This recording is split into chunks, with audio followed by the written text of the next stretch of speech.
হে রাজত্বের মালিক আল্লাহ, তুমি যাকে চাও রাজত্ব দাও, আবার যার কাছ থেকে চাও রাজত্ব ছিনিয়ে নাও। যাকে চাও সম্মানিত করো, আবার যাকে চাও লাঞ্ছিত করো।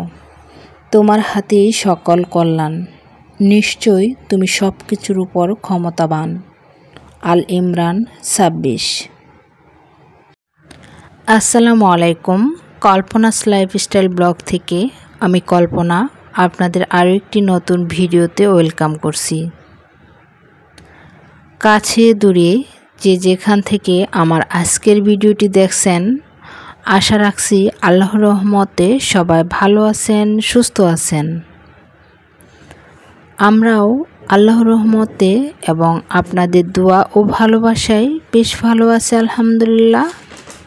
আমার বারান্দা বাগানে বেশ কিছু নয়নতারার গাছ আছে, তো এগুলোতে সবগুলোতেই ফুল ফুটেছে। আর নয়নতারার গাছগুলো একদম গ্রিলের ওই পাশটাতে দিয়েছি, বারান্দার বাহিরের সাইডটাতে টব দিয়ে বসিয়ে দিয়েছি। নয়নতারার একটা গাছ মাত্র বাগানে ছিল, তো সেখান থেকেই আসলে অনেকগুলো হয়েছে। প্রত্যেকটা টবের গোড়াতেই বিভিন্ন ধরনের গাছ হয়েছে। তো ওই পাশটাতে কিন্তু বেশ ভালো লাগে গাছগুলো দেখতে। ভিডিও শুরুতে আপনাদের কাছে ছোট্ট একটা রিকোয়েস্ট করে নিচ্ছি, প্লিজ ভিডিওতে একটি লাইক দিয়ে ভিডিওটি কন্টিনিউ করবেন। আপনাদের একটি লাইক এই ভিডিওটি আর অনেকের কাছে পৌঁছাতে সাহায্য করবে। আর যদি খুব বেশি ভালো লেগে যায়, প্লিজ চ্যানেলটি সাবস্ক্রাইব করে দিবেন এবং পাশে থাকা বেল বাটনটি বাজিয়ে দিবেন। এতে করে আমি নতুন কোনো ভিডিও ছাড়ার সাথে সাথে নোটিফিকেশন আপনার মোবাইলে চলে যাবে। আর যারা কাজটি অলরেডি করেছেন তাদেরকে অসংখ্য ধন্যবাদ। তো আমি এখন রান্নাঘরে চলে এসেছি, দুপুরে রান্না করার জন্য প্রিপারেশন নিচ্ছি। আজকে সকালে আসলে নাস্তা বানানো হয়নি, কারণ রামেশার স্কুলে একটা মিলাতের দাওয়াত ছিল, সকালবেলায় সেটা হয়েছে। ছাত্র আন্দোলনের সকল নিহতদের জন্য স্কুলের পক্ষ থেকে একটা মিলাতের আয়োজন করা হয়েছিল।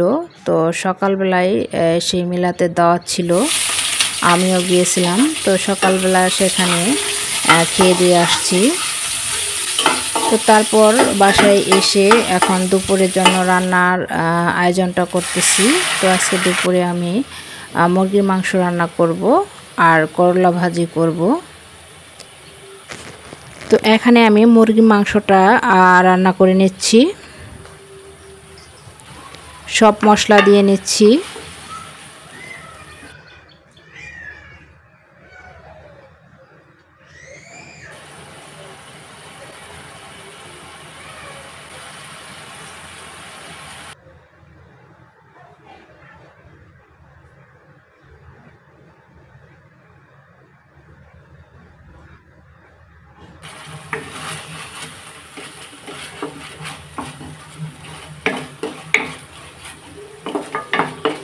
সব মশলা দিয়ে একটু মশলাগুলো কষিয়ে নেব, হালকা একটু পানি দিয়ে নিলাম।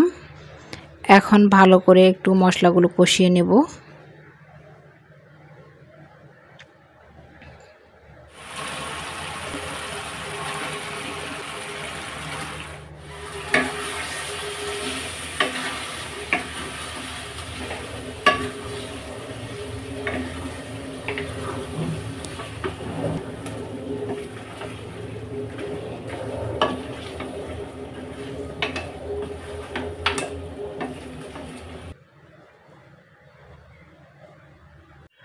তো মাংস রান্নাটা আমার হয়ে গেছে। একটু ঝুলঝুলি রাখছি, কারণ দেশি মুরগিতে কিন্তু ভোনা ভোনা ভালো লাগে না, তো একটু ঝুল রাখছি।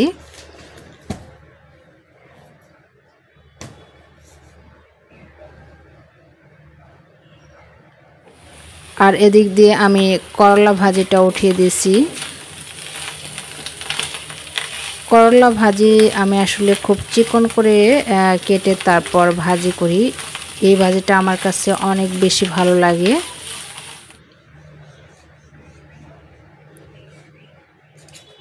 তো করলা ভাজিটাও আমার হয়ে গেছে।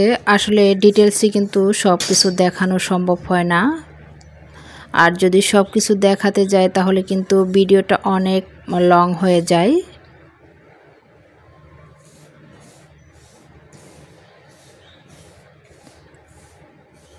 তো সবার খাওয়া দাওয়া শেষ, সবার লাস্টে আমি খেয়ে নেব। বাচ্চাদের খাইয়ে দিয়েছি, এখন আমি আমার খাবারটা খেয়ে নেব।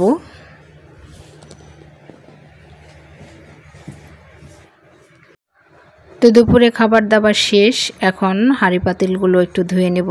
তার সাথে আপনাদের সাথে গুরুত্বপূর্ণ একটা টিপস শেয়ার করব। তো আমরা অনেকেই কিন্তু মেলামাইন প্লেট বা অন্যান্য জিনিস ব্যবহার করে থাকি, আর মেলামাইন প্লেটগুলো ব্যবহার করার পর কিন্তু একটু হলদে ভাব হয়ে যায়। তো এই হলুদের ভাবটা কিভাবে এক নিমিষে 1 মিনিটের মধ্যে ভ্যানিশ করা যায় তারই একটা টিপস আপনাদের সাথে শেয়ার করতে যাচ্ছি। এখানে আমি টুথপেস্ট নিয়েছি, যেটা দিয়ে আমরা দাঁত মাজি। তো টুথপেস্টটা একটু দিয়ে প্লেটের গায়ে একটু হালকা করে ঘষে নিলাম। তারপর এখানে একটা তারের মাজনের সাহায্যে, তারের মাজনটা দিয়ে কিন্তু খুব আলতো করে আস্তে আস্তে ঘষতে হবে, কারণ তারের মাজনে দিয়ে যদি জোরে জোরে ঘষা হয় তাহলে কিন্তু প্লেটের গায়ে দাগ হতে পারে। সো একটু আলতো হাতে প্লেটটা মাজতে হবে। আসলে কাচের জিনিস পরিষ্কার করা কিন্তু একদমই সহজ।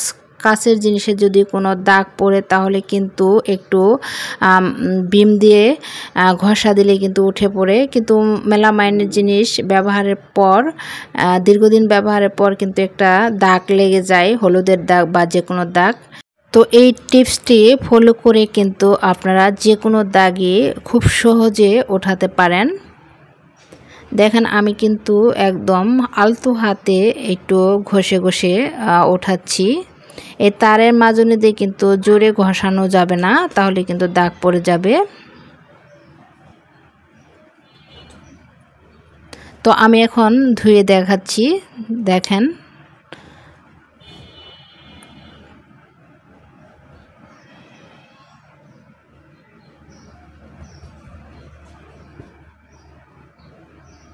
তো দেখেন প্লেটটা আগের যে চেহারা ছিল সেটার সাথে মিলছে কিনা আপনারা দেখেই নিশ্চয়ই বুঝতে পারছেন। তো আপনারা ট্রাই করে দেখবেন, তাহলে পার্থক্যটা নিজেই বুঝতে পারবেন। দেন কতটা সুন্দর হয়েছে, একদম নতুনের মতো। তো আমি আরেকটি প্লেট দেখাচ্ছি, দেখেন পরিষ্কার করা ছাড়া আর যেটা পরিষ্কার করেছি সেটার পার্থক্যটা আপনারা দেখে নিশ্চয়ই বুঝতে পারতেছেন। তো আমি একইভাবে ওই প্লেটটাও পরিষ্কার করে নেব। তো সবগুলো প্লেট হাঁড়ি পাতিল আমি ধুয়ে নিয়েছি, এখন জায়গা মতো রেখে দিচ্ছি। সেই সাথে আপনাদের কাছ থেকেও বিদায় নেব। দেখা হবে অন্য কোনো ভিডিওতে। সেই পর্যন্ত সবাই ভালো থাকবেন, সুস্থ থাকবেন। আল্লাহ হাফিজ। আসসালামু আলাইকুম।